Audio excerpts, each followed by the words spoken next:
പരിശുദ്ധമായ റമദാൻ മാസത്തിനു ശേഷമുള്ള പ്രഥമ ജുമഅയാണ് നമ്മൾ പങ്കെടുത്തുകൊണ്ടിരിക്കുന്ന ഇന്നത്തെ വെള്ളിയാഴ്ച. ഈ സന്ദർഭത്തിൽ പരിശുദ്ധമായ റമദാൻ മാസത്തിൽ നാം ആർജിച്ചെടുത്ത നന്മകൾ കൈവിടാതെ സൂക്ഷിക്കണമെന്ന് ഒരിക്കൽ കൂടി എന്നോടും നിങ്ങളോടും ഞാൻ ശക്തിയായി ഉത്ബോധിപ്പിക്കുകയാണ്, ഉണർത്തുകയാണ്. പ്രിയമുള്ള സുഹൃത്തുക്കളെ, ഇസ്ലാമിക സമൂഹത്തെ സംബന്ധിച്ചിടത്തോളം, ഇന്ത്യയിലെ മുസ്ലിം സമൂഹത്തെ സംബന്ധിച്ചിടത്തോളം ആ സമൂഹത്തിൻ്റെ അസ്തിത്വത്തിനും അവകാശങ്ങൾക്കും എതിരെ നിരന്തരമായി ഭീഷണികൾ ഉയർന്നു വന്നുകൊണ്ടിരിക്കുന്ന ഒരു പശ്ചാത്തലമാണ്. ആ ഭീഷണിയുടെ ഏറ്റവും മൂർധന്യത്തിലാണ് ഇപ്പോൾ എത്തി നിൽക്കുന്ന വഖഫ് ബില്ല് എന്ന് പറയുന്നത്. വഖഫ് ബില്ലുമായി ബന്ധപ്പെട്ടുകൊണ്ട് ഇതിൻ്റെ തുടക്കത്തിൽ കുറേ കാര്യങ്ങൾ ഞാൻ സൂചിപ്പിച്ചിരുന്നു. ഇപ്പോൾ ആ ബില്ല് പാർലമെന്റിന്റെ ഇരുസഭകളും കടന്ന് രാഷ്ട്രപതിയുടെ അംഗീകാരത്തിനായി പോകും. രാഷ്ട്രപതി അത് അംഗീകരിക്കുമെന്നുള്ള കാര്യത്തിൽ യാതൊരുവിധ തർക്കവുമില്ല. കാരണം കഴിഞ്ഞ രാഷ്ട്രപതിയുടെ കാലഘട്ടത്തെ സംബന്ധിച്ച്, രാംനാഥ് കോവിന്ദിന്റെ കാലഘട്ടത്തെ സംബന്ധിച്ച് രാഷ്ട്രപതി ഭവനിൽ ഒരു വിവരാവകാശ അപേക്ഷ ഇന്ത്യയിലെ പ്രശസ്തനായ ഒരു വ്യക്തി കൊടുക്കുകയുണ്ടായി. ഈ 5 വർഷ കാലാവധിയിൽ ഗവൺമെന്റ് അംഗീകാരത്തിന് വേണ്ടി കൊണ്ടുവന്ന ഏതെങ്കിലും ഒരു നിയമം ഭേദഗതി ചെയ്യുവാനോ പുനഃപരിശോധിക്കുവാനോ വേണ്ടി ഗവൺമെന്റിലേക്ക് തിരിച്ചയച്ചിട്ടുണ്ടോ എന്ന് ചോദിച്ചപ്പോൾ അതിന് കിട്ടിയ മറുപടി അങ്ങനെ ഒരു വിവരം ലഭ്യമല്ല എന്നാണ്. എന്നുവെച്ചാൽ അങ്ങനെയില്ല. രാഷ്ട്രപതി എന്ന് പറയുന്നത് കൊണ്ടുവരുന്നതിന്റെ അടിയിൽ ഒപ്പിട്ട് കൊടുക്കുക എന്നതല്ലാതെ അതിൻ്റെ അപ്പുറത്തേക്കുള്ള ഒരു നടപടിയും ഒരു ബില്ലിലെ ഒരു വശത്തെപ്പറ്റിയും ഒരക്ഷരം പോലും ഉരിയാടാതെ നിശബ്ദമായി പാസാക്കി കൊടുത്ത 5 വർഷമായിരുന്നു രാംനാഥ് കോവിന്ദിന്റെ കാലഘട്ടം. ഇപ്പോൾ നമ്മുടെ രാഷ്ട്രപതിയായിരിക്കുന്ന ബഹുമാനിയായ മുർമുവിന്റെ കാലഘട്ടത്തിൽ ഒരു മുറുമുറുപ്പുമില്ലാതെയാണ് യഥാർത്ഥത്തിൽ എല്ലാ ബില്ലുകളും ഇതുവരെയും പാസാക്കി കൊടുത്തിരിക്കുന്നത്. ഇതിനുശേഷവും ഒരു വിവരാവകാശ രേഖയിൽ ആവശ്യപ്പെടുകയുണ്ടായി. അതിനും മറുപടി വിവരം ലഭ്യമല്ല എന്നാണ്. ആ വിവരം പോലും ലഭ്യമല്ല എന്നുവെച്ചാൽ വിവരം പറയാൻ സാധ്യമല്ലാത്തപ്പോഴാണ് നമ്മളൊക്കെ ചിലപ്പോൾ ചില പറയാൻ പറ്റാത്ത കാര്യങ്ങൾ അറിഞ്ഞുകൂടാ എന്ന് പറയുമ്പോൾ രക്ഷപ്പെടാൻ വേണ്ടി നമുക്കറിയാം, പക്ഷെ പറഞ്ഞാൽ ശരിയാവുകയില്ല. അതുകൊണ്ട് എനിക്ക് അറിഞ്ഞുകൂടാ, അല്ലെങ്കിൽ ഞാൻ കണ്ടില്ല, ഞാൻ കേട്ടില്ല എന്ന് പറയും. ചില സമയത്ത് നമ്മൾ പറയും. അപ്പം ഇതാണ് നമ്മുടെ രാഷ്ട്രപതിയുടെ ഓഫീസ്. അതുകൊണ്ട് ഒരു ഗവൺമെന്റ് പാസ്സാക്കുന്ന നിയമത്തിന് ഒന്നാമത്തെ ചെക്ക് ആൻഡ് ബാലൻസ് എന്ന് പറയുന്നത് രാഷ്ട്രപതി ഓഫീസാണ്. അതിനു മുമ്പ് JPC ആണ്. JPCയിൽ ഒരു പ്രയോജനം ഉണ്ടായില്ല. പാർലമെന്റിൽ അതിശക്തമായ രൂപത്തിൽ ചർച്ച നടന്നു. പക്ഷേ പാർലമെന്റിൽ നമ്മളിലേക്ക് വോട്ട് വാങ്ങി വമ്പിച്ച ന്യൂനപക്ഷ വോട്ട് വാങ്ങിയ ബീഹാറിലെ നിതീഷ് കുമാറും തെലങ്കാനയിലെ ചന്ദ്രബാബു നായിഡുവും അവിടെ അവർക്ക് അനുകൂലമായി വോട്ട് ചെയ്യും. കാരണം അവരെ സംബന്ധിച്ചിടത്തോളം അവരുടെ സംസ്ഥാന ഭരണമാണ് അവർക്ക് പ്രധാനം. ഈ അടുത്ത 5 വർഷം കഴിയുമ്പോഴല്ലേ അന്നേലും എന്തെങ്കിലും ചെപ്പടി വിദ്യ കാണിച്ചാൽ മുസ്ലിങ്ങളുടെ വോട്ട് കിട്ടുമെന്ന് അവർക്കറിയാം. മുസ്ലിങ്ങളുടെ വോട്ട് അങ്ങനെയാണല്ലോ. എന്തെങ്കിലും ആ സമയത്ത് എന്തെങ്കിലും ചെപ്പടി വിദ്യ ഒരു സ്റ്റേറ്റ്മെന്റ് ഇറക്കിയാൽ ഈ സാധുക്കളുടെ വോട്ട് എംബ്ലോക്കായിട്ട് കിട്ടുമെന്ന് അവർക്കറിയാം. പ്രിയപ്പെട്ട സുഹൃത്തുക്കളെ, ആ ബില്ല് പാസ്സാവും. മുസ്ലിം സമൂഹത്തെ സംബന്ധിച്ചിടത്തോളം ഇത് ചെറിയൊരു പ്രശ്നമല്ലേ. മുസ്ലിം സമൂഹം ഇവിടെ ഒറ്റക്കെട്ടായി നിന്നുകൊണ്ട് ഇതിനെ ചെറുത്ത് തോൽപ്പിച്ചില്ല എങ്കിൽ എല്ലാവിധ ആഭ്യന്തരമായ ഭിന്നതകളും മാറ്റിവെച്ചുകൊണ്ട്, അത് രാഷ്ട്രീയമാകട്ടെ മതമാകട്ടെ സമുദായമാകട്ടെ മാറ്റിവെച്ചുകൊണ്ട് ഒരു നിലനിൽപ്പിന്റെ അസ്തിത്വത്തിന്റെ പ്രശ്നമായി മനസ്സിലാക്കിയില്ല എങ്കിൽ അടക്കാൻ കബറടക്കാനുള്ള സ്ഥലം പോലും നഷ്ടപ്പെടുന്ന അവസ്ഥയിലേക്ക് കാര്യങ്ങൾ. ഇതിന്റെ ഗൗരവം നമ്മൾ മനസ്സിലാക്കിയേ പറ്റൂ. കാരണം നമ്മളെ സംബന്ധിച്ചിടത്തോളം ഇന്ത്യ എന്ന് പറയുന്നത് ഈ നരേന്ദ്രമോദി ഗവൺമെന്റ് വന്നതിന് ശേഷം മുസ്ലിം സമൂഹം പല നിയമത്തിലും വിവേചനം നേരിടുകയാണ്. ഒന്നാമത്തെ CAA ആണ്. CAA വന്നപ്പോൾ മുസ്ലിങ്ങളെ മാത്രം മാറ്റി നിർത്തി ഹിന്ദു, സിഖ്, ബൗദ്ധ, ജൈന വിഭാഗങ്ങൾക്ക് മാത്രം പൗരത്വം എന്ന് പറയുന്ന വളരെ പ്രധാനപ്പെട്ട ഒരു സിവിൽ നിയമമാണ്. ആ പൗരത്വത്തിൽ നിന്നും പുറത്തുനിന്ന് അപേക്ഷിക്കുന്നവരുടെ പൗരത്വത്തിൽ എന്ത് ന്യായം പറഞ്ഞാലും അതിൽ നിന്നും മുസ്ലിങ്ങളെ മാറ്റി നിർത്തി. നമ്മൾ മനസ്സിലാക്കേണ്ട കാര്യമാണ്. പൗരത്വം എന്ന് ഒന്നാമത്തെ കേസ് ഒരു സിവിൽ നിയമം. നമ്മൾ ശക്തമായ സമരം നടത്തി, NRC മാറ്റിവെച്ചു. തീർച്ചയായിട്ടും വലിയ നേട്ടം. അല്ലെങ്കിൽ NRC കൂടെ വന്നെങ്കിൽ ഭയങ്കര ഭീകരാവസ്ഥ ഉണ്ടായിരുന്നു. എങ്കിലും CAA നടപ്പാക്കിക്കൊണ്ടിരിക്കുകയാണ്. ഇപ്പോൾ ഏതാണ്ട് 1000-ഓളം ആളുകൾക്ക് CAA വഴി പൗരത്വം കൊടുത്തു. അതിലൊരാൾ പോലും മുസ്ലിമില്ല. പൊളിറ്റിക്സിൽ നിന്നും പൂർണ്ണമായും മുസ്ലിം മാറ്റി നിർത്തപ്പെട്ടു. BJP ഒറ്റ MP ഇല്ല, ഒരൊറ്റ മന്ത്രിയുമില്ല, ഒന്നുമില്ല. പൂർണ്ണമായി മാറ്റി. അതവിടെ നിൽക്കട്ടെ.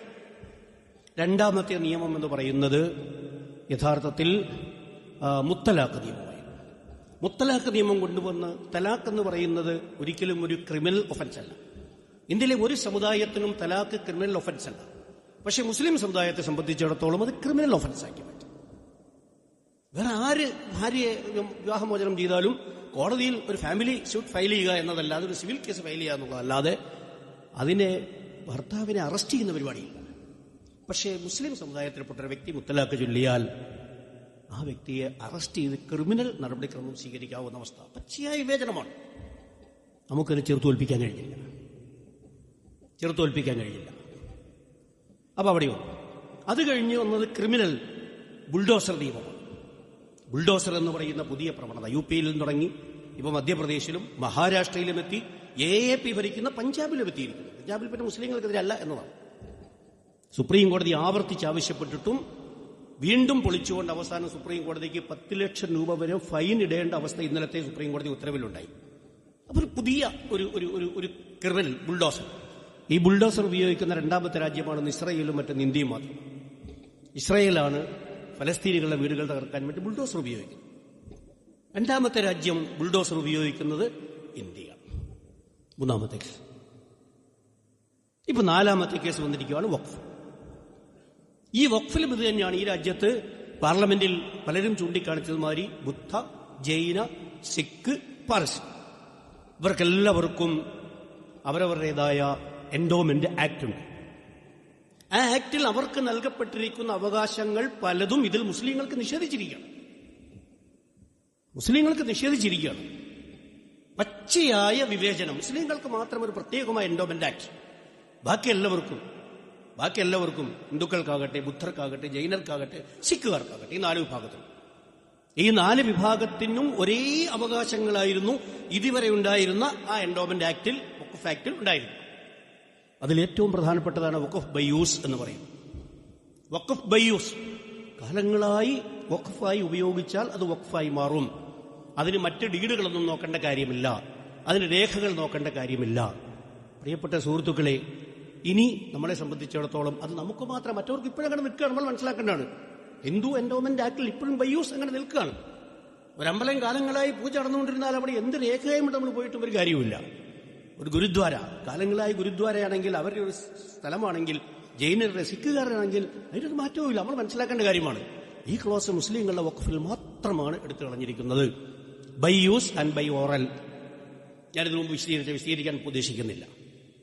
വിവേചനത്തിന് പോയിന്റുകൾ മാത്രം. നിങ്ങളെല്ലാവരും പത്രത്തിൽ വായിച്ചിട്ടുണ്ടാവും, ടെലിവിഷൻ ചർച്ചകളിൽ പലരും ഒരുപക്ഷെ വീക്ഷിച്ചിട്ടുണ്ടാവും. ചിലരൊക്കെ അത് ഫുള്ളായി കണ്ട വിവരം എനിക്കറിയാം. അങ്ങനെ കണ്ട ആളുകളുണ്ട്. സബ് ടൈറ്റിലോടുകൂടി തന്നെ സഭാ TV അത് സംപ്രേഷണം ചെയ്തതാണ്. നിങ്ങൾ കുറെ ആളുകൾക്ക് നിങ്ങൾ കേട്ടിട്ടുണ്ടാവും, കണ്ടിട്ടുണ്ടാവും. അതേപോലെ തന്നെ ചരിത്രത്തിലില്ലാത്ത രൂപത്തിൽ ഈ വഖഫ് കൗൺസിലിലേക്ക് 2 മുസ്ലിം നോൺ മുസ്ലിം കമ്പൽസറിയാണ്. നിങ്ങൾ ആലോചിച്ച് നോക്കുക, എത്ര പച്ചയായ വിവേചനമാണ്. പാർലമെന്റിൽ ചോദിച്ചു, നിങ്ങൾ ദേവസ്വം ബോർഡിലേക്ക് നിങ്ങൾ വെക്കുമോ? നിങ്ങൾ ഗുരുദ്വാര പ്രബന്ധ കമ്മിറ്റിയിൽ നിങ്ങൾ വെക്കുമോ? ഈ ബില്ലിനെ കൈയടിച്ച് സപ്പോർട്ട് ചെയ്യുന്ന ക്രൈസ്തവ ചർച്ച ആക്ടിൽ 2 മുസ്ലിങ്ങൾ വെച്ചാൽ എന്തായിരിക്കും നമ്മുടെ സീറോ മലബാർ സഭയുടെ അവസ്ഥ? എന്തായിരിക്കും അത്രാമാരുടെ അവസ്ഥ? ഒന്ന് ആലോചിച്ച് നോക്കണ്ടേ? എന്തൊരു മനുഷ്യനാണ് ഇവരൊക്കെ, എന്തൊക്കെ നിലപാടാണ്. കേരളത്തിൽ രാധാകൃഷ്ണൻ പാർലമെന്റിൽ പ്രസംഗിച്ചു.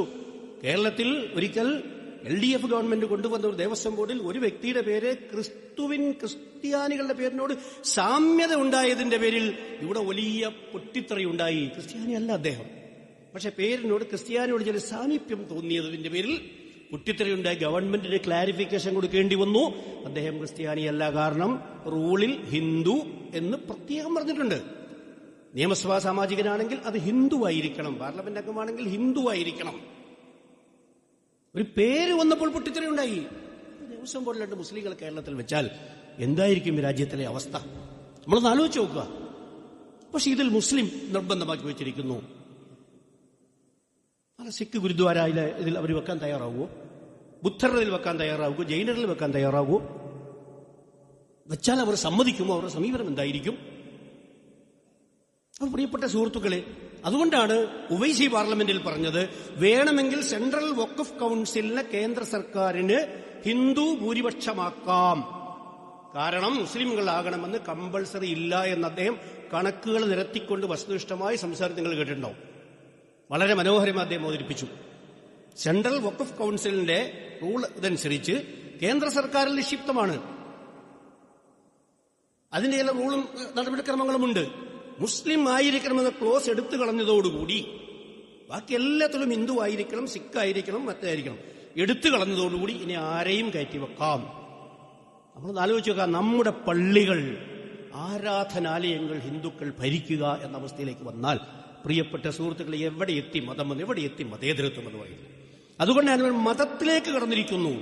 ആദ്യം പൗരത്വം, പിന്നീട് തലാഖ്, പിന്നീട് ബുൾഡോസർ, പിന്നീട് ഇതാ ഇപ്പോൾ ഇവിടെ ശുദ്ധ റിലീജിയസ് മതം, സിവിൽ നിയമം, ക്രിമിനൽ നിയമം, ഫാമിലി നിയമം, മതനിയമം, ഈ 4 നിയമത്തിൽ വിവേചനമാണ്. നിങ്ങൾ മനസ്സിലാക്കേണ്ട കാര്യമാണ് ഞാൻ പറയുന്നത്.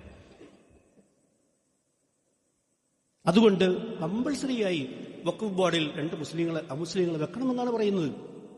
ഇനി അവരിരുന്നാണ് തീരുമാനിക്കുക. അവരിൽ ആര് വേണമെങ്കിലും ചെയർമാനാകാം, അവരുടെ പ്രതിനിധികളാണ് കേന്ദ്രത്തിൽ വരിക. പ്രിയപ്പെട്ട സുഹൃത്തുക്കളെ, നമ്മളിത് ഇനി ഇതിനേക്കാൾ ഒന്ന് സമൂഹത്തിൽ വരാം. അതുകൊണ്ടാണ് പലരും പറഞ്ഞ് ഇത് അതേപോലെ തന്നെ വഖഫ് ബോർഡായിരുന്നു നേരത്തെ ആദ്യത്തെ തീരുമാനാധികാരമുള്ളൂ. ഇപ്പൊ അങ്ങനെയല്ല, കളക്ടറാണ്. ഒരു തർക്കം വന്നാൽ, ഈ പള്ളിയാണോ അല്ലയോ എന്നൊരു തർക്കം വന്നാൽ ആദ്യം തീരുമാനിക്കുക എറണാകുളം ഡിസ്ട്രിക്ട് കളക്ടറാണ്. വഖഫ് ബോർഡിന് യാതൊരു റോളുമില്ല. കളക്ടർമാരുടെ അവസ്ഥ എന്താണെന്നറിയാവുള്ളൂ. 88 കണ്ടംകുളത്തി കരുണാകരൻ നായർ എന്ന് പറയുന്ന KK നായർ ബാബരി മസ്ജിദിനെ ഈ കൊലത്തിലാക്കിയത്. ഒറ്റ കളക്ടർ 48 ഇപ്പോഴുള്ള IAS നമുക്കെല്ലാം IPS നമുക്കറിയാമല്ലോ. എന്തിനേറെ പറയുന്നു, ലോവർ കോർട്ടിലെ ജഡ്ജിമാരും കാര്യങ്ങളൊക്കെ എവിടെ നിന്നാണ് കയറി വന്നുകൊണ്ടിരിക്കുന്നത്, അവരുടെയൊക്കെ ജഡ്ജ്മെന്റ് എന്താണ്, അവരുടെയൊക്കെ ബാക്ക്ഗ്രൗണ്ട് എന്താണ്, ഹൈക്കോടതിയിലെ ജഡ്ജികൾ നമ്മൾ വായിച്ചതാണല്ലോ. അപ്പോൾ ഒരു കളക്ടറിന് മുമ്പിൽ ഈ വിഷയം വന്നാൽ ആ കളക്ടറാണ് തീരുമാനിക്കേണ്ടത് പള്ളിയാണോ മക്ബറയാണോ എന്ന്. കളക്ടർ മക്ബറ അല്ല എന്ന് തീരുമാനിച്ച മക്ബറ അല്ല, പിന്നെ നിങ്ങൾ ഹൈക്കോടതിയിൽ പോകണം, അല്ലെങ്കിൽ ട്രൈബ്യൂണലിൽ പോകണം. തീരുമാനമാകുന്നവരെ കളക്ടറുടെ തീരുമാനം അന്തിമമാണ്. പക്ഷെ മറ്റൊന്നിലും അങ്ങനെയല്ല. പ്രിയപ്പെട്ട സുഹൃത്തുക്കളെ, നേരത്തെ ഇത്രയും ഭീകരമായ ഒരു നിയമം നമ്മൾ വന്നിരിക്കാം. അപ്പൊ സ്വാഭാവികമായും ഈ നിയമത്തോട് മുസ്ലിം സമൂഹത്തിന്റെ സമീപനം, മുസ്ലിങ്ങളെ സംബന്ധിച്ചിടത്തോളം ഈ രാജ്യത്ത് അവർക്ക് മുമ്പിലുള്ള ഏത് സമൂഹത്തിനുമുള്ള 3 ഓപ്ഷനാണ്, പ്രക്ഷോഭത്തിനുള്ള 3 ഓപ്ഷനാണ് നമ്മുടെ മുമ്പിലുള്ളത്. നമ്മൾ എന്ത് ചെയ്യും?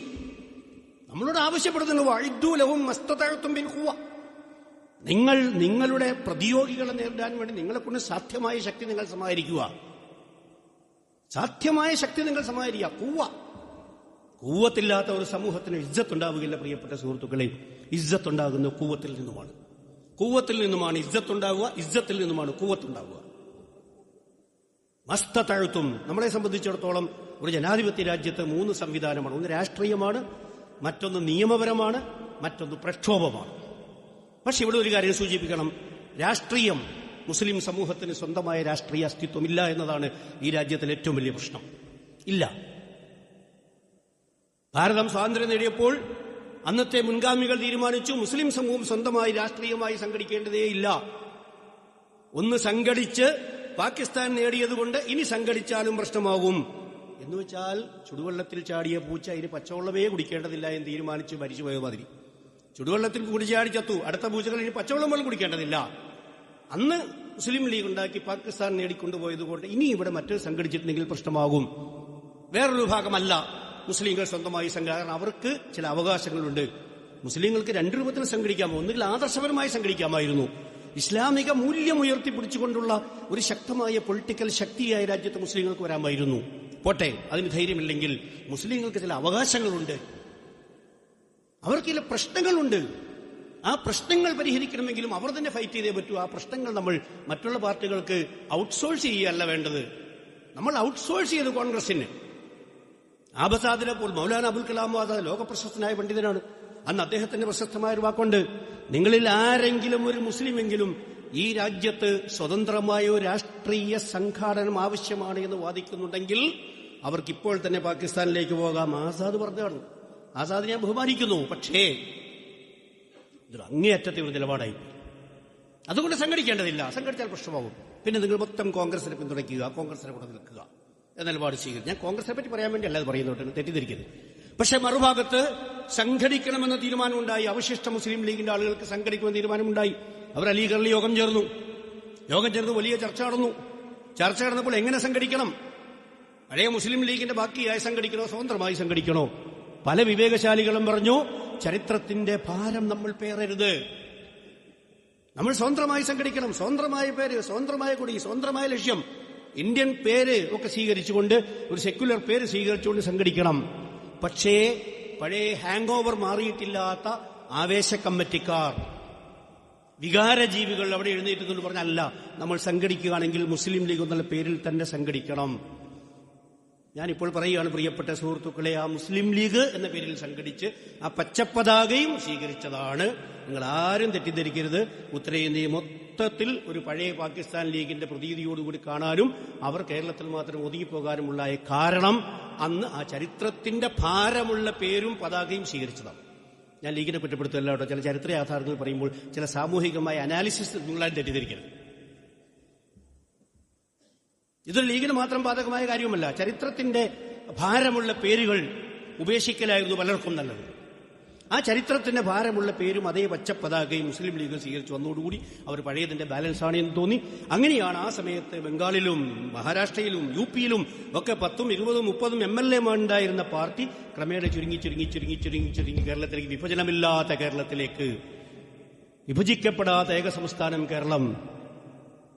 ഭായ് ആപ്കാ കേരള മേ തഫ്രീഖ് നെയ് ഹുവാ ഹേ എന്ന് പറഞ്ഞില്ലേ മഹാനായ ഒരു നേതാവ്. ഭായ്, നിങ്ങളുടെ കേരളത്തിൽ വിഭജനം നടന്നിട്ടില്ല, അതാണ് നിങ്ങളുടെ ഗുണം. നിങ്ങളുടെ കേരളത്തിൽ നിന്ന് ആരും പാകിസ്ഥാനിലേക്ക് പോകേണ്ടി വന്നിട്ടില്ല. ഒരു സത്താർ സ്റ്റേറ്റ് മാത്രമാണ് പാകിസ്ഥാനി ഇപ്പോൾ അവിടുത്തെ സ്പീക്കറായത്. വേറെ കൂട്ടത്തോടി പോയിട്ടില്ല. ബാക്കി സ്റ്റേറ്റുകളൊക്കെ കൂട്ടത്തോടി പോവുകയും കൂട്ടത്തോട് വരികയും ചെയ്ത പശ്ചാത്തലമുണ്ട്. അതുകൊണ്ട് നിങ്ങൾക്കിതിനെ വേദന അറിഞ്ഞുകൂടാ എന്നവർ നമ്മളോട് പറയാറുണ്ട്. അതുകൊണ്ട് കേരളത്തിൽ മാത്രം ഒതുങ്ങിപ്പോയി പ്രിയപ്പെട്ട സുഹൃത്തുക്കളെ. അപ്പൊ മുസ്ലിം സമൂഹത്തെ സംബന്ധിച്ചിടത്തോളം നമ്മുടെ അവകാശങ്ങൾ ആര് സംരക്ഷിക്കും? ഈ 10-20 കോടി വരുന്ന ജനങ്ങളുടെ ഈ മൗലികാവകാശങ്ങൾ എന്തൊക്കെയാണ് നഷ്ടപ്പെട്ടത്? അലിഗർ യൂണിവേഴ്സിറ്റി നഷ്ടപ്പെട്ടു, ജാമിയ മില്ലിയ നഷ്ടപ്പെട്ടു, ഉറുദു ഭാഷ നഷ്ടപ്പെട്ടു, ബാബരി നഷ്ടപ്പെട്ടു, ഏക സിവിൽ കോഡുമായി ബന്ധപ്പെട്ട പ്രശ്നങ്ങൾ ഓരോന്നോരോ. ഇത് ആര് സംരക്ഷിക്കും? ആര്? മാത്രമല്ല, ഇതിലെല്ലാം സ്വാഭാവികമായി വേറൊരു വിഭാഗം മറുപക്ഷത്ത് എതിരാളികളായ ഇവിടുത്തെ ഭൂരിപക്ഷ സമുദായം സ്വയം പ്രതിഷ്ഠിച്ചിരിക്കുകയാണ്. അതും കൂടി മനസ്സിലാക്കണം. അവർ കക്ഷികളല്ലാത്ത കേസിൽ പോലും അവർ സ്വയം പ്രതിഷ്ഠിക്കുകയാണ് ഞങ്ങൾ കക്ഷികളായിട്ട്. ഏക സിവിൽ കോഡിൽ അവരാരും കക്ഷികളല്ല, നമ്മുടെ മാത്രം ആഭ്യന്തര പ്രശ്നമാണ്. പക്ഷെ അവിടെയും അവരാണ് അത്. അങ്ങനെ കക്ഷിയാക്കപ്പെട്ട ഈ വിഷയങ്ങളിലൊക്കെ മുസ്ലിം ഹിന്ദു എന്ന കക്ഷിയാക്കപ്പെട്ട പശ്ചാത്തലത്തിൽ ഈ രാജ്യത്തിലെ ഏത് രാഷ്ട്രീയ പാർട്ടിയാണ് 100% നമ്മൾ സപ്പോർട്ട് ചെയ്യുക.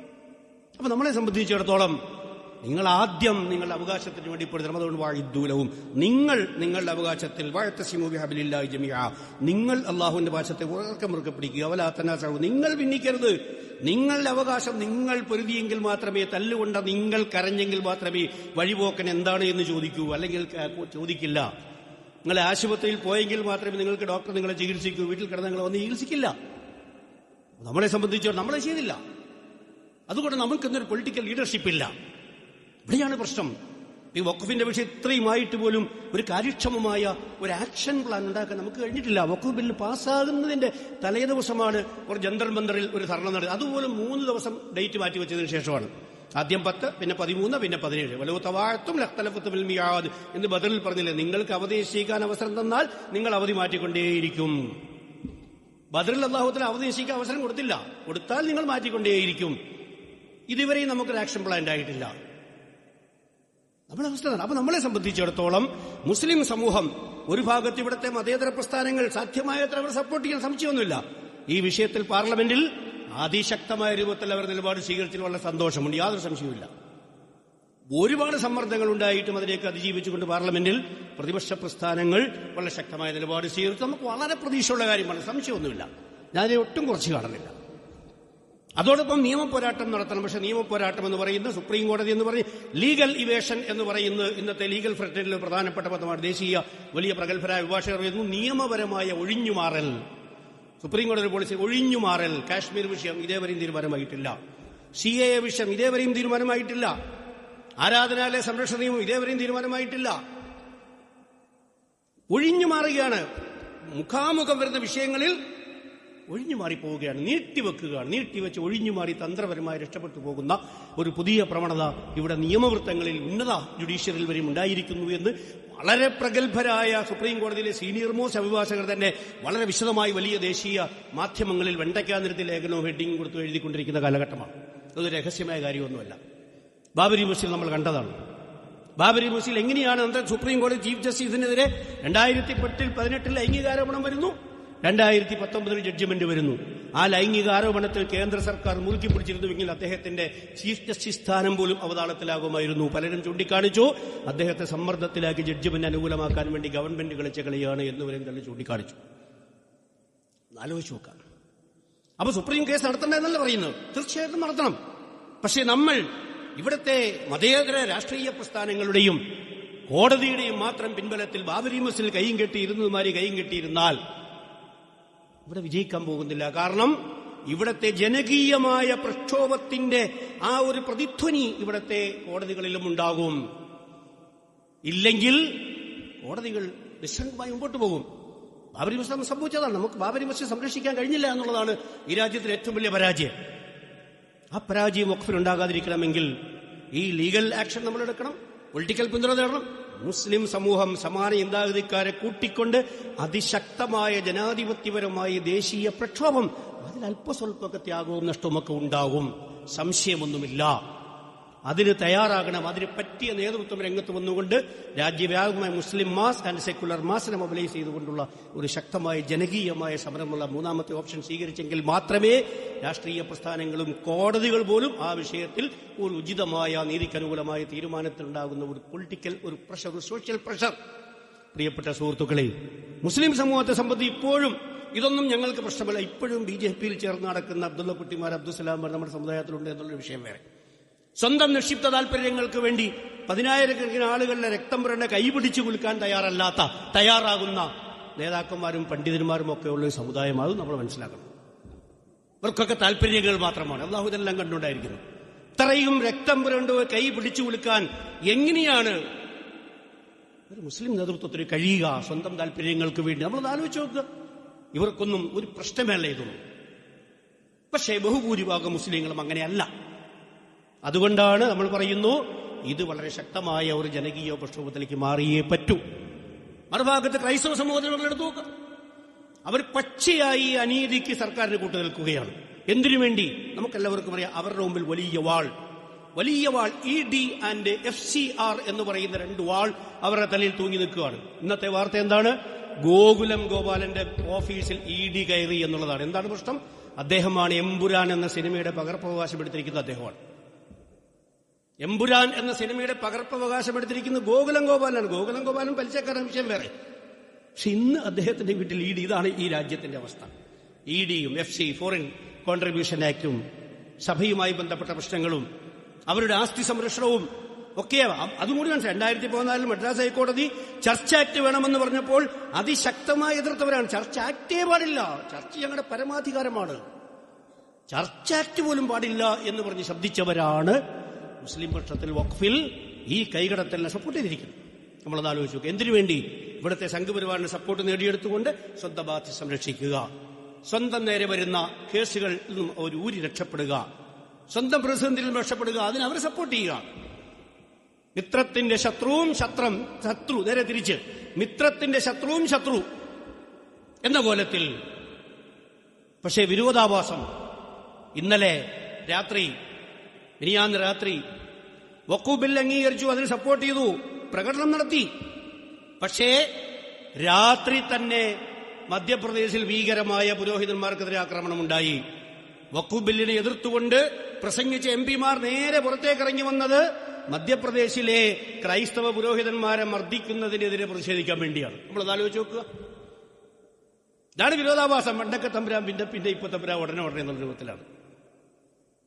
അതേ MP-മാർ ഉള്ളിലവർ വഖഫ് ബില്ലിനെ എതിർത്തു, ക്രൈസ്തവർ അതിനെ അനുകൂലിച്ചു. പക്ഷെ അതേ ആളുകൾ മധ്യപ്രദേശിൽ ഭീകരമായ മർദ്ദനം പോലീസ് സ്റ്റേഷനിൽ വെച്ച് പാസ്റ്റർമാർക്ക് മാർപ്പാപ്പയുടെ ആഹ്വാനപ്രകാരം ചർച്ച സന്ദർശിക്കാൻ പോയ വ്യക്തിയാണ്. അവിടെയും ഇതേ MP-മാർ പുറത്തിറങ്ങി അവർക്ക് അനുകൂലമായി പാർലമെന്റിൽ സമരം നടത്തേണ്ടി വന്നു എന്ന് പറയുമ്പോൾ, മറുഭാഗത്ത് രാത്രി 2 മണിക്ക് വഖഫ് ബില്ലിന് ശേഷം പാസാക്കിയെന്ന മണിപ്പൂർ ബില്ലാണ്. മണിപ്പൂർ രാഷ്ട്രപതി ഭരണം ഏർപ്പെടുത്തിയ ബില്ല് 2 മണിക്ക് അവതരിപ്പിച്ചു. മണിപ്പൂരിലല്ല കൊല്ലപ്പെട്ടത് മുഴുവൻ. എത്ര ചർച്ചകളാണ് തകർക്കപ്പെട്ടത്? ഇവിടെയും ക്രൈസ്തവ സഭാ നേതൃത്വത്തിന് കേരളത്തിന്റെ പുറത്തുള്ള ക്രിസ്ത്യാനികളുടെ വിഷയമേ അല്ല. അവർക്ക് ഇവിടുത്തെ ആസ്തി മാത്രമാണ് പ്രശ്നം. പ്രിയപ്പെട്ട സുഹൃത്തുക്കളെ, അവർ മുനമ്പം വിഷയമാണ്. അതും കൂടി പറഞ്ഞാൽ അവസാനിപ്പിക്കണം. മുനമ്പം വിഷയം ഇതുകൊണ്ട് പരിഹരിക്കപ്പെടുമോ? വ്യത്യസ്തമായ അഭിപ്രായം. പക്ഷേ ഏറ്റവും പ്രബലമായ അഭിപ്രായം മുനമ്പം വിഷയം ഇതുകൊണ്ട് പരിഹരിക്കപ്പെടുകയില്ല. എറണാകുളം MP പറഞ്ഞതുമാതിരി പരിഹരിക്കപ്പെടുകയില്ല. കാരണം ഇതിന്റെ ഒരു ക്ലോസ് ഉണ്ട്. ട്രസ്റ്റിന്റെ അസറ്റ് ആണെങ്കിൽ വഖഫിന്റെ പരിധിയിൽ വരില്ല. ഇവർ വിശ്വസിക്കുന്നു മുനമ്പം ഭൂമി കോഴിക്കോട് ഫാറൂഖ് കോളേജ് ട്രസ്റ്റിന്റെ സ്വത്താണ് എന്ന്. പക്ഷെ അവരുടെ സ്വത്തല്ല. ട്രസ്റ്റിന് 2 സ്വത്തുണ്ട്. ട്രസ്റ്റ് സ്വന്തം വില കൊടുത്തു വാങ്ങിയ സ്വത്താണെങ്കിൽ നേരത്തെ തന്നെ വഖഫിന്റെ പരിധിയിലല്ല.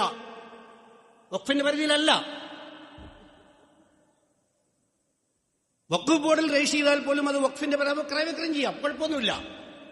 പക്ഷെ വേറൊരു വ്യക്തി വഖഫ് ചെയ്ത സ്വത്താണെങ്കിൽ അത് ട്രസ്റ്റിന് കിട്ടിയാണെങ്കിൽ ട്രസ്റ്റിന് കിട്ടിയത് എങ്ങനെയെന്നാണ് നോക്കുക. വഖഫാണോ സെയിലാണോ? സെയിലാണെങ്കിൽ, പർച്ചേസ് ആണെങ്കിൽ ഓക്കെ, വഖഫാണെങ്കിൽ വഖഫാണ്. ഈ ഭൂമി സത്താർ സേട്ട് എന്ന് പറയുന്ന വ്യക്തി ഫാറൂഖ് കോളേജിന് വഖഫ് ചെയ്തതാണ്. അങ്ങനെ വഖഫ് ചെയ്ത ട്രസ്റ്റിന് വഖഫ് ചെയ്ത സ്വത്തെങ്ങനെയാണ് ട്രസ്റ്റിന്റെ സ്വയം ക്രയവിക്രയം ചെയ്യാവുന്ന സ്വത്തായി മാറുക? അതുകൊണ്ട് ഒരു കാരണവശാലും ഇത് മുനമ്പം പ്രശ്നം ഇതുകൊണ്ട് പരിഹരിക്കുകയില്ല എന്നാണ് പ്രബലമായ നിയമപരമായ അഭിപ്രായം. ഈ ഒരു പ്രശ്നം പറഞ്ഞുകൊണ്ടാണ് രാജ്യവ്യാപകമായി ഇതിന് ഇവർ കൂട്ടുനിൽക്കുന്നത്. ഒരു കാര്യം കൂടി ഞാൻ സൂചിപ്പിക്കുകയാണ്, ദുഃഖകരമെങ്കിലും 1950 ഫാറൂഖ് കോളേജ് തെറ്റാണിത്. അവർ വിൽക്കുകയാണ്, ചെയ്യാൻ പാടില്ല. നമ്മൾ പറയാതിരുന്നിട്ട് കാര്യമില്ല. പലരും മുസ്ലിം സമുദായത്തിൽ പറയാൻ പഠിച്ചേക്കുകയാണ്. എങ്ങനെ ഫാറൂഖ് കോളേജിനെ പിണക്കും, എങ്ങനെ അതിന്റെ പിന്നിൽ പ്രവർത്തിക്കുന്ന പ്രസ്ഥാനങ്ങളെ പിണക്കും, നമ്മൾ ആലോചിക്കേണ്ട കാര്യമാണ്. എന്തുകൊണ്ട് അവർ ഈ ഭൂമി വിറ്റു? അതിന്റെ ഡീഡിൽ വഖഫ് എന്ന് തന്നെയാണ്. അവർ എന്തുകൊണ്ട് ആ ഭൂമി വിറ്റു? എന്നിട്ട് ഇപ്പോൾ അവർ പറയുന്നു ഇത് ഞങ്ങൾക്ക് ഗിഫ്റ്റ് കിട്ടിയതാണ്. ഗിഫ്റ്റ് അല്ല, അത് വഖഫ് തന്നെയാണ്. എങ്ങനെയാണ് ഗിഫ്റ്റ് കിട്ടുക? വഖഫ് നാട്ടിൽ എഴുതി വെച്ചിരിക്കുകയല്ലേ? അതല്ലേ ജില്ലാ കോടതി വിധി ഹൈക്കോടതിയിൽ വന്നിരിക്കുന്ന വഖഫ് എന്നുള്ളതുകൊണ്ടല്ലേ. ഒരു കാലഘട്ടത്തിൽ ഒരു ഭാഗം ഒരു തെറ്റ് ചെയ്താൽ അനന്തമായി ജനത അതിന്റെ പാപഭാരം പേറേണ്ടി വരും. അന്ന് അവർ ചെയ്ത ആ തെറ്റിന്റെ പാപം ഇന്ന് നമ്മൾ പേരുകയാണ്. നമ്മൾ ആലോചിച്ച് നോക്കുക, അന്ന് അവർ ആ ഫാറൂഖ് തെറ്റിന്റെ പാപം ഇന്നത്തെ മുസ്ലിം സമുദായം പറയേണ്ട അവസ്ഥയിലേക്ക് വന്നു. അവരെങ്ങനെ ഭൂമി വെക്കാൻ കഴിയും? നമ്മൾക്ക് എങ്ങനെ അതിൽ നൂരാൻ പറ്റും എന്ന് ഓർത്തായിരിക്കുന്നു. അവിടുത്തെ സ്ഥലം വാങ്ങിച്ച പാവങ്ങളെന്നും പറഞ്ഞിട്ട് കാര്യമൊന്നുമില്ല, അത് വിഷയം വേറെ. പക്ഷെ ഇത് നമ്മൾ മനസ്സിലാക്കേണ്ട കാര്യമാണ്. എന്തിനവർ വഖഫ് ഭൂമി? അപ്പോൾ വഖഫ് ഭൂമി കൈകാര്യം ചെയ്യുന്നതിൽ നമുക്ക് കുറച്ചുകൂടി സൂക്ഷ്മത വേണമെന്ന കാര്യം ഇത് പഠിപ്പിക്കുകയാണ്. പല സ്ഥലത്തും ഈ പ്രശ്നങ്ങളുണ്ട്. വഖഫ് ഭൂമി കൈകാര്യം ചെയ്യുന്നതിൽ സൂക്ഷ്മത കുറവാണ്. നമുക്കിതിന് സൂക്ഷ്മത കുറവാണ്. ആ സൂക്ഷ്മത കുറവിന്റെ ഒരു പ്രധാനപ്പെട്ട ഉദാഹരണമാണ് ഈ മുനമ്പത്തെ ഇഷ്യൂ. ഇന്ന് എത്ര വലിയ സാമുദായിക ഇഷ്യൂ ആയി കേരളത്തിൽ അതിനെ മാറ്റി. പാലക്കാട് തെരഞ്ഞെടുപ്പിൽ ഇവിടെ കുത്തിപ്പൊക്കാൻ ശ്രമിച്ചു. നമ്മളത് ആലോചിച്ച് നോക്ക്, ഒരു 600 ഏക്കർ ഭൂമി. അത് നമ്മൾ മനസ്സിലാക്കണം. അപ്പൊ വഖഫ് എന്ന് പറയുന്ന ഒരു പരിപാവനമായ ഒന്നാണ്. വഖഫും സക്കാത്തും. സക്കാത്ത് വ്യക്തികൾക്കുള്ളതാണ്, വഖഫ് ഈ കമ്മ്യൂണിറ്റിക്കുള്ളതാണ്. ഇത് രണ്ടും പരിപാവനമാണ്. ഇത് രണ്ടിനെയും കൈകാര്യകർത്തൃത്വത്തിൽ മുസ്ലിം സമുദായം കുറെ കൂടി സൂക്ഷ്മത പുലർത്തിയേ പറ്റൂ എന്ന ഒരു ഗുണപാഠം കൂടി പ്രിയപ്പെട്ട സുഹൃത്തുക്കളെ ഈ വിവാദം നമുക്ക് നൽകുന്നുണ്ട്. അതുകൊണ്ട് ഞാൻ അവസാനിപ്പിക്കുകയാണ്. ഇത് മുസ്ലിം സമൂഹത്തെ സംബന്ധിച്ചിടത്തോളം അവരുടെ ഇച്ഛാശക്തി, അവരുടെ പോരാട്ടവീര്യം, അവരുടെ ഐക്യം, അവരുടെ ആത്മാഭിമാനം, അവരുടെ മതസ്വാതന്ത്ര്യം ഇതെല്ലാം അന്തർഭവിച്ചിരിക്കുന്ന ഒരു ഗൗരവതരമായ വിഷയമായി കണ്ടുകൊണ്ട് ഒറ്റക്കെട്ടായി ഇവിടുത്തെ സെക്യുലർ ശക്തികളോടൊപ്പം ചേർന്ന് ധീരമായ പോരാട്ടം നടത്തുകയും മറുഭാഗത്ത് അതിപ്രഗത്ഭമായ നിയമത്തിനെ ഉപയോഗപ്പെടുത്തിക്കൊണ്ട് അത് നിയമപോരാട്ടവും രണ്ടും ഒരുമിച്ച് മുമ്പോട്ട് കൊണ്ടുപോയി ഈ പ്രക്ഷോഭത്തെ വിജയിപ്പിക്കാൻ ആവശ്യമായ ഒരു ഇച്ഛാശക്തി അള്ളാഹു ഈ സമുദായത്തിനും നേതൃത്വം നൽകി അനുഗ്രഹിക്കുമാറാകട്ടെ എന്ന് പ്രാർത്ഥിച്ചുകൊണ്ട് ഞാൻ അവസാനിപ്പിക്കുന്നു. വാഹു ദഅ്വാന അൽഹംദുലില്ലാഹി റബ്ബിൽ ആലമീൻ.